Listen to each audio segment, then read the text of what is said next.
Hello, 2Ps. Welcome back to our measurements geometry unit. Lesson 5 is going to be spheres. So I'm going to go into the presentation here. I find the volume and surface area equations for spheres are more straightforward than what we've been working with, which is nice. So you may find it a nice little break from having to do so many steps to find surface area and stuff. So let's go on. So our learning goal for this lesson is to be able to calculate the surface area and volume of spheres. And we're going to, again, use imperial and metric measurements throughout. Okay, so what is a sphere? So you probably know what a sphere is. You've seen balls and solid round objects around, but the mathematical definition is it's a solid object with every point on its surface equidistant from its center. So if we take a look at some examples, we've got a soccer ball, oranges are spherish. The Earth is close enough to a sphere. Nothing is really a perfect sphere if you think about it, but these are spherical, which is close enough for our purposes. And we do see spheres all around us, really, in real life. Basically, any kind of sport ball, right? You look at tennis balls, racket balls, floor hockey balls, that kind of thing. Timbits are a great example, blueberries. So they're kind of all around us. And we see them a lot in nature, especially when we go into space. You can see a lot of our planets and larger objects like the stars are also spheres. So, how do we calculate the volume and surface area of a sphere? So, here is a 3D drawing of a sphere. And to do it, you just do a circle and then you make an oval in the middle so it looks like it's three-dimensional. And this is that equidistant term, right? So, it's a point in the very middle. The distance from that point out to the surface is the radius of the sphere, and that's going to be the same distance to any point on this sphere. And that's what defines something as a sphere. So the volume equation is 4 over 3, so 4/3 pi r cubed.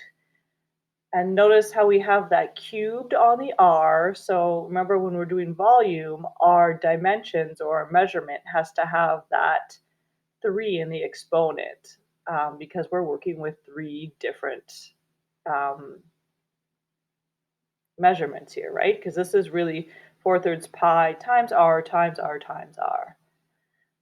Now the surface area, to look at the net, which is what we've been doing with the rest of them, you may have done this with an orange slice, for example, or an orange peel, for example, in your life.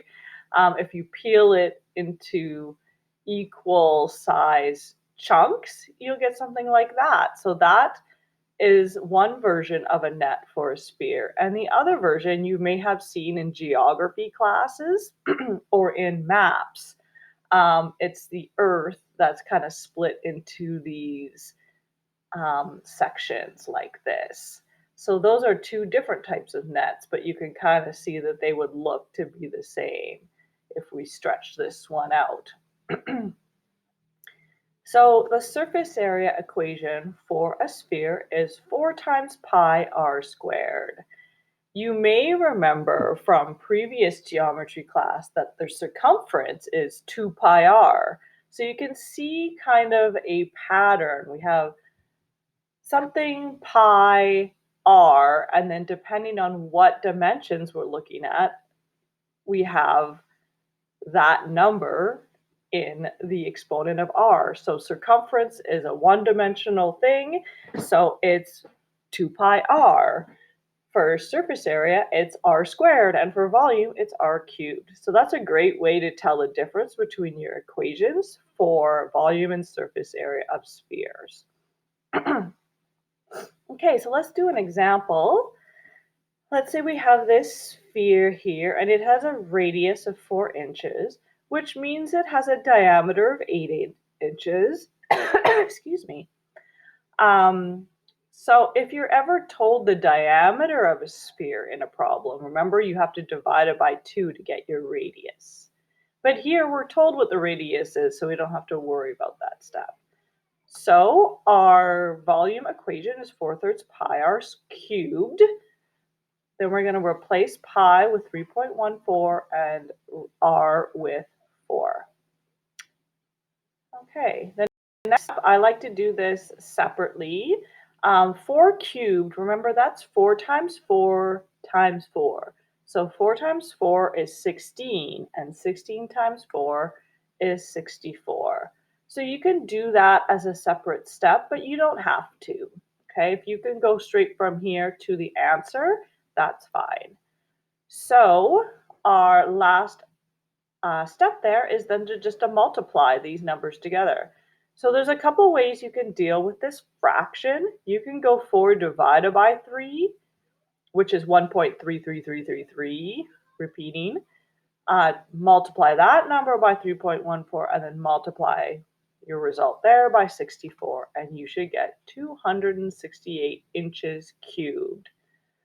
Okay, another way you could do this is go 4 times pi times 64 and take that result and divide it by 3. So it would be good for you to pause the video right here and put these numbers into your calculator and see if you can get this result that matches pi. Don't forget, you're going to take your measurement that's being used in the diagram, so inches, and because the r is cubed, your measurement is going to be cubed as well. So let's take the same sphere and find the surface area. So the surface area equation is 4 pi r squared. So we are going to replace the pi with 3.14. Again, if you have the pi button on your calculator, you can use that instead of typing in 3.14. Just know that your answer will be ever so slightly different from what I'm getting. Then replace the r with 4. The next step, I like to do this next. So 4 squared is 4 times 4, which is 16. And now I multiply these 3 numbers together, which is about 201 inches squared. So the surface area is 201. Okay. So that was one example. The next example is, instead of being given the diagram and the radius, we're kind of given a word type problem. So find the volume of a size 7 basketball. So those of you who are familiar with basketballs, you'll know that they come in different sizes. Same with soccer balls, for example. So a size 7 basketball has these dimensions. I found this on the internet. We're told what the circumference is, and we're told what the diameter is. And we could use either of these to figure out what the radius is, because remember, our volume equation is 4/3 pi r squared. So we need the radius. For me, the easiest way to find the radius is to use this diameter here. So we're going to divide the diameter by 2 to get to r, to get our radius. So I'm going to use this 24 just to make it simple, because there's a range here in diameter. It can be 24 to 24.2 centimeters, but I'm just going to use 24 to make it easier. So half of 24 is 12. So I'm going to replace my pi with 3.14 and my radius with 12. Don't forget this is cubed. 12 times 12 times 12 is 1,728. Now that you have this number, we can deal with all these numbers. So if you do 4 divided by 3, which is 1.33333, times 3.14 times 1,728, you should get 7,235 centimeters cubed. So because this is a word problem, we would need a therefore statement. So therefore, a size 7 basketball would have a volume of 7,235 centimeters cubed. The next example I'm going to show you is how to get the radius if you're only told the circumference. So, example three, the Earth is about 40,000 kilometers around. So, that's circumference, right? So, what percentage of the surface area does Canada cover? So, I'm going to break this down into some steps. So, the first step is we have this circumference of Earth. So, we need to use the formula for circumference to find the radius of the Earth. So if you remember from years past, circumference of a circle or a sphere is 2 pi r. So now we need to rearrange this equation to solve for r. So we need to get rid of 2 and get rid of this pi. So that means we need to divide both sides by 2 pi. So our radius equation is going to be our circumference divided by 2 times pi. So let's put our numbers in. So 40,000 divided by 2 times 3.14. And you might want to clean this up before you go on to the next step. So 2 times 3.14 is 6.28. And now you can go 40,000 divided by 6.28. That's going to give us the radius of the Earth. So the radius of the Earth is about 6,369.4 kilometers. Okay, great. Now we have the radius of the Earth, which is a sphere. So that means we can now use that radius to find the surface area of the Earth. So let's go to step 2. So use the radius to calculate the Earth's surface area. So the equation for surface area is 4 pi r squared. We're going to replace pi with 3.14 and radius with the radius we just found on the last slide. I'm going to square this number first, which is this really big number. So let's see, that's 40,569,256 decimal 36. And now that I have that, we can multiply these three numbers together to get our complete surface area. Holy moly. So that's 1,000, that's million. So that's 509,549,860 kilometers squared. I did round to the nearest whole number just because our initial number was whole number. So let's just make it easier on us. We don't need to carry a bunch of decimals. So that's the surface area of the whole Earth. But we were asked, what percentage of the surface area does Canada cover?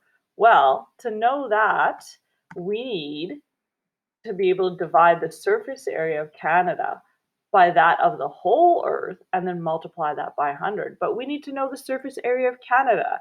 Well, you can look that up if you just Google it. Obviously, if I gave this problem to you in a test or something, I would give you this number.